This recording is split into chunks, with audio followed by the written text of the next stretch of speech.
Has Kirby Smart become a better coach? That's a good question. It's something that I wrote about over on dogpost.com. I'd encourage you to go over and take a look at it. You know, it's I guess it's easier to ask that question after Kirby won the national championship, but the the conversation that he had with Mike Krzyzewski, the Duke head coach, this past week on SiriusXM was very good insight into where Kirby's at, what he is like as a coach, et cetera. And I think it's a really good question, and it came to me two really important things about Kirby as it stands today. And the first part, well, you know what? I'll get to the first part right after this. I want to make sure to plug the book, which is DAWGSTRUCTION. Make sure you're picking up the copy right down below. There's a picture of Kirby for you. Hardcover book. Get in on the first shipment. When the next 100 people or so, that's going to be it for the first shipment. So hopefully I can keep rolling them on through. But anyway, make sure you're signing up today. One thing that's really important about Kirby is his youth. I mean, I don't think of myself as being young, and he's about a year older than I am. But Kirby won his first national championship at 46. He's actually a year and a half or so older than I am. But um, that's extremely young for a college football coach winning the national championship for the first time. I'm going to go through the list real quick of people who've won it in the 20s in this century. Nick Saban, 52, when he won it at LSU in 2003. Easy Ed Orgeron, 58 years old at LSU. He's now fired. He's not there anymore. Dabo was 46, so not a lot older than Kirby. Jimbo was 48. Gene Chizik was 49. Les Miles was 54. Mac Brown was the same age in 2005. Pete Carroll was 52. Jim Tressel was 50. And Larry Coker, who looked pretty old, was 53. Only Urban Meyer at Florida in 2006 and Bob Stoops were at Oklahoma in 2000 were younger than Kirby. And I think we can all agree that the world of college football has changed pretty dramatically in the last 16 years since those guys won their national championships, or in Bob Stoops' case, 21 years. Have the Gators not won a national championship in the last 13 years? Wow. I wonder if that'll stretch out for a while. Um, I, I, the other part about all of that is that, with the exception of um, Bob Stoops and Dabo, none of these guys won theirs at their first head coaching opportunity. Ed Orgeron was Nick Saban obviously was a coach before LSU at Michigan State and other places. Ed Orgeron was the interim head guy at SC. Jimbo was his first time at Florida State. Gene Chizik was at Iowa State. Les Miles was at Oklahoma State. I'm just going off the top of my head with some of these. Mac Brown at North Carolina. Pete Carroll was a head coach in the NFL. Jim Tressel, I think Jim Tressel was at a MAC school. Now, I could be wrong about that. And then Larry Coker, I believe that was Larry Coker's first run, too. Another distinction here is that Kirby won his national championship quicker than almost everybody, with the exception of Ed Orgeron. Most of these folks were a slew of seasons into their coaching career before winning a national championship. Bob Stoops is an exception to that. He won it his second year as a head coach. And like I said earlier with Larry Coker. So typically coaches who've won the national championship have been either at LSU or Nick Saban. Everybody else has been an outlier. The question is if Kirby can do that. So his youth is one thing. And I do think he has gotten better. I did want to point out that he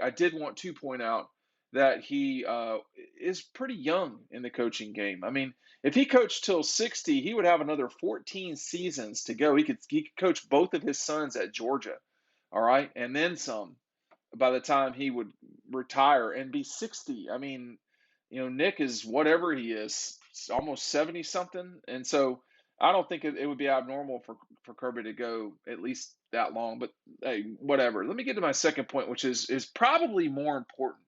And this goes back to a story I'll tell from my days of playing sports in college. Again, played at the same time as Kirby, and and in the '90s and in the '80s too.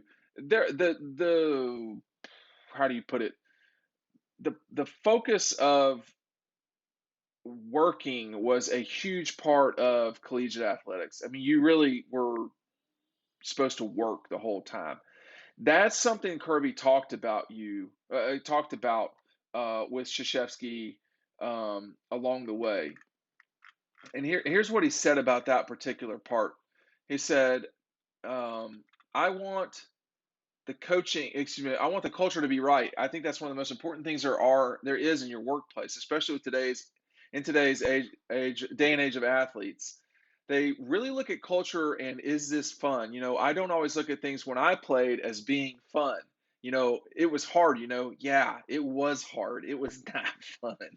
Kirby went on to say, "We're always, as coaches, trying to find ways to trick people into believing that the hard is fun. The culture that we have been able to create is interactive feedback and a fun place to be. But when it comes time, now kids always say it is meat and potatoes at Georgia. It's not flashy. When your coaches sell that culture and players buy into it, it certainly makes things positive for players. And then when they buy in. Now, here's Krzyzewski's response. He says, "Your points are so good. To make it hard, to make hard fun. I struggle with that. I struggle with that with my team.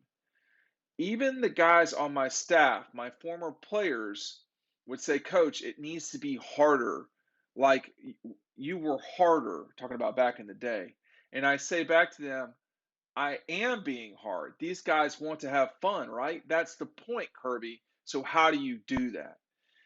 Now, I want to tell a quick anecdotal story. Again, my time playing ended in the late '90s. So my coach stayed at my institution for another almost 15 years after that, and it was at the end of his career from 2010 on that he really had a renaissance, and they started winning in major ways in basketball at Coker, going to the conference championship game, just winning way more than than the period between when I left and when I was going back. And I said to coach, I said, what do you think is different? He said, we worked too hard. Like physically, it was too rough. And I think that a lot of old school coaches have had to figure out how to modulate, if that's a word, moderate, certainly, the workload. We would have practices that were, when we didn't have pads on, we would have practices that were rougher than football. I'm just going to tell you that right now. Our practices were rougher than football that I dealt with in football at Tucker. So it was rougher than that. All right. And I think a lot of people practice that way. I think some people still do. I think Frank Martin at South Carolina practices that way. I don't think that's good. I don't think that's good for bodies. We know so much more now than we did. And for Kirby and them, it's not just a physical toll. It's that they want guys to want to be there. And I'm going to tell you right now, it was not fun practicing basketball. Now, there's an ebb and flow here. You don't want to make it so easy in practice that the games are hard. That part Kirby and them get right. But you can't go all the way, you can't run through a wall every single day.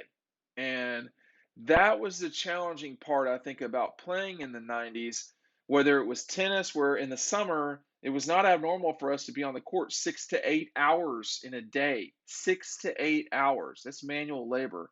And then obviously with basketball and tennis and the NCAA, you can only practice so often, but we would really go hard. These coaches now, Krzyzewski, Kirby, they are having to adjust their style. Does that make them better coaches? I think it does. Okay. I would not want to go through what we went through at practices. They were rough. They were too rough. They were too much.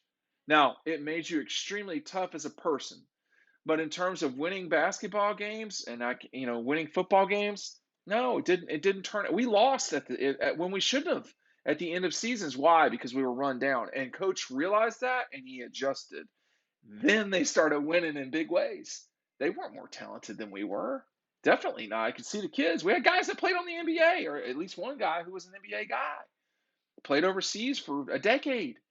None of those guys at Coker played in the NBA. And so the question is, are you smarter as a coach because you can adjust? And the answer to that for me is no question. No question. You have to adjust. You have to. Um, that's all there is to it. Hey, look, all there is to it, picking up DAWGSTRUCTION. Thanks for watching these videos. The way you can support us is, and get something for yourself too, is buying DAWGSTRUCTION. The link is right down below. Thanks for watching. Have a good day. We'll see you on the website.